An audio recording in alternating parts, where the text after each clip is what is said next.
फजल से शहबाज शरीफ ने दिन रात मेहनत की है। 24 घंटे में से 26 घंटे काम किया है मैंने। वाह मियां साहब, ये 24 घंटों में से 26 घंटे काम कैसे हो सकता है? फरीद साहब, यही तो मैं आपको बताना चाहता हूं कि अल्लाह के फजल से शहबाज स्पीड नॉर्मल वक्त से ज्यादा तेज है। वाह जिस तरह हमारे 24 घंटे गुजरने के बाद भी मुरीख पर थोड़ा सा वक्त गुजरता है, इसी तरह आम आदमी के 24 घंटे गुजरने के बाद भी शहबाज स्पीड का थोड़ा सा टाइम गुजरता है। मियाँ साहब आप सोते कब हैं? गौरी साहब, पहली बात तो ये है कि मेरा ये कानून है, जो सोता है वो खोता है। और आज मैं आपके प्रोग्राम में ये भी इंकशाफ करना चाहता हूँ कि मैं आपका खादम एक आंख बंद करके सोता हूँ, यानी आधा सोया होता हूँ और आधा फिर अपना काम कर रहा होता हूँ। आप यकीन माने कि पीआईए के लिए जो हमने मेहनत की वो बयान से बाहर है। जब हम पीआईए के बेचने की बात कर रहे थे तो हम शर्म से ये बता नहीं सक रहे थे कि किस किस बंदे ने पीआईए खरीदने के लिए हमारे साथ राब्ता किया है। एक पुराने कंप्यूटर बेचने वाले ने राब्ता किया, एक कबाड़िए ने राब्ता किया। हद तो ये है कि एक उस शख्स ने भी राब्ता किया जो गली मोहल्लों में आवाज लगाता था, पुरानी लोहे तो लैलंदियां जुतियां तो नवे पांडे खरीद लाओ। उसने आके कह दिया कि मियां साहब पीआईए बेचनी जे तो दसो फिर ਤੁਹਾਨੂੰ मैं 2 प्लास्टिक दियां नवियां बाल्टियां ते 3 लोटे दे देना वा। मेरा गुस्से से रंग लाल हो गया और अचानक मुझे मेरे एक वजीर ने कंधे पे हाथ रख के कहा कि मियां साहब, अगर ये 2 बाल्टियां दा नाल 2 नहाने वाले डोंगे भी दे देवे तो दे दियो, पीआईए दे दियो। लेकिन मैं डटा रहा। मैंने कहा नहीं, ये मेरी कौम की अमानत है, ये मेरी कौम का असासा है। मैं इस तरह कौड़ियों के भाव पुराने लोहे और लैलंदियां जुतियां जैसा इसका मूल नहीं लगने दूंगा। मैंने मेहनत की और दोबारा इस पीआईए को मुनाफा बख्श बनाया। सिर्फ वाह ना करो, इतने ताड़ियां भी मारो। वो ताड़ियां क्यों नहीं मारते? तुसी मेहंदी लाई है थानू। मियां साहब, आप देखे तो सही कि पीआईए अब किस तरह अल्लाह के फजल से दोबारा आसमानों पे भागती फिर रही है। बल्कि मुझे मेरे एक दोस्त ने बताया कि मैं जहाज में बैठ के फ्रांस गया तो पायलट अंदर से गाना गा रहा था, नी मैं उड़ उड़ जाव हवा दे नाल, उड़ जाव हवा दे नाल। मियां साहब, आपकी सारी काविशें काबिले तारीफ हैं, लेकिन जब तक आईएमएफ का तौक गले में है तब तक तरक्की में तेज रफ्तारी मुमकिन नहीं।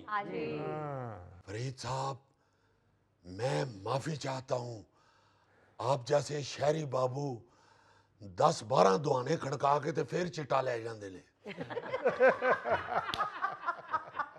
ओ भाई देखे, हमने अल्लाह के फजल से आईएमएफ से जान छुड़ाने के लिए मादनियात की खिड़की खोल दी है। आप देखें जरा, अगर मादनियात का हमारा काम चल निकला तो इंशाल्लाह आईएमएफ खुद हमसे कर्जा लेने वाली लाइन में खड़ा होगा। शेर एक बारी फिर। सुने फरीद साहब, अल्लाह के फजल से हमारे वतन अजीज में और अल्लाह ताला की बेपाया रहमत से ऐसे ऐसे मादनियात के ज़खायर मौजूद हैं कि सिर्फ IMF ही कर्जा लेने नहीं आएगा, वो साथ ये भी कहेगा कि मियाँ साहब मेरे निके पर आप वर्ल्ड बैंक का हिस्सा भी दियो। वाह वाह वाह आप इंशाल्लाह देखिएगा कि ये जो मादनियात हैं ये हमारी किस्मत बदल के रख देंगे। वाह इंशाल्लाह इंशाल्लाह। अभी तक तो आपने ये सिर्फ नीलम, पुखराज और याकूत के छोटे छोटे नग ही देखे हैं। इंशाल्लाह आप सिर्फ नग नहीं मग देखेंगे, मग। वाह वाह मैं तो हैरान हूं कि मुझसे पहले किसी हुक्मरान ने ये ध्यान ही नहीं दिया कि पुखराज ने तो कई साल पहले ये कह दिया था, अभी तो मैं जवान हूँ, अभी तो मैं जवान हूँ, अभी तो मैं जवान हूँ। अच्छी बात है मियाँ साहब, हम तो सिर्फ ये दुआ ही कर सकते हैं कि ये सब शेख चिल्ली के ख्वाब ना साबित हों।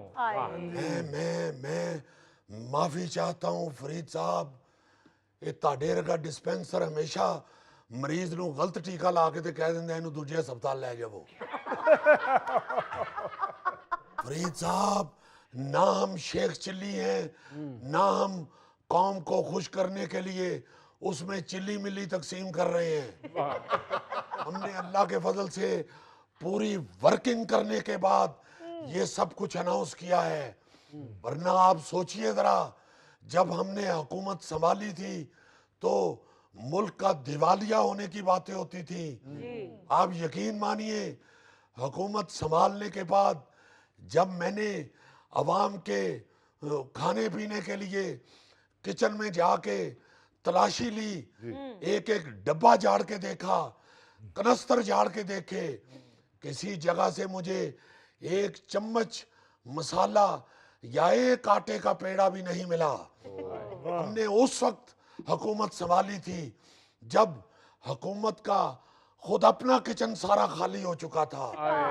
फिर हमने मेहनत की और अल्लाह के फजल से उसकी बेपाया रहमत से ऐसी मेहनत की कि आज आपके सामने खुशखबरियों की पोटली मौजूद है पूरी। वाह अभी तो मैंने चंद खुशखबरियां उस पोटली में से निकाली हैं। वाह अभी तो इंशाल्लाह लाइन लगने वाली है खुशखबरियों की। आप यकीन माने, इतने बुरे हालात छोड़ के गई थी पिछली हुकूमत के IMF हमारी बात सुनने के लिए तैयार नहीं था, बल्कि हमारा और IMF का अंजुमन और सुल्तान राय के गाने वाला हिसाब हुआ था। हम अंजुमन की तरह IMF के पीछे पीछे गुनगुनाते फिर रहे थे और IMF सुल्तान राय की तरह कभी मुंह इधर को मोड़ लेता था, कभी इधर को मोड़ लेता था। मगर हम अल्लाह के फजल से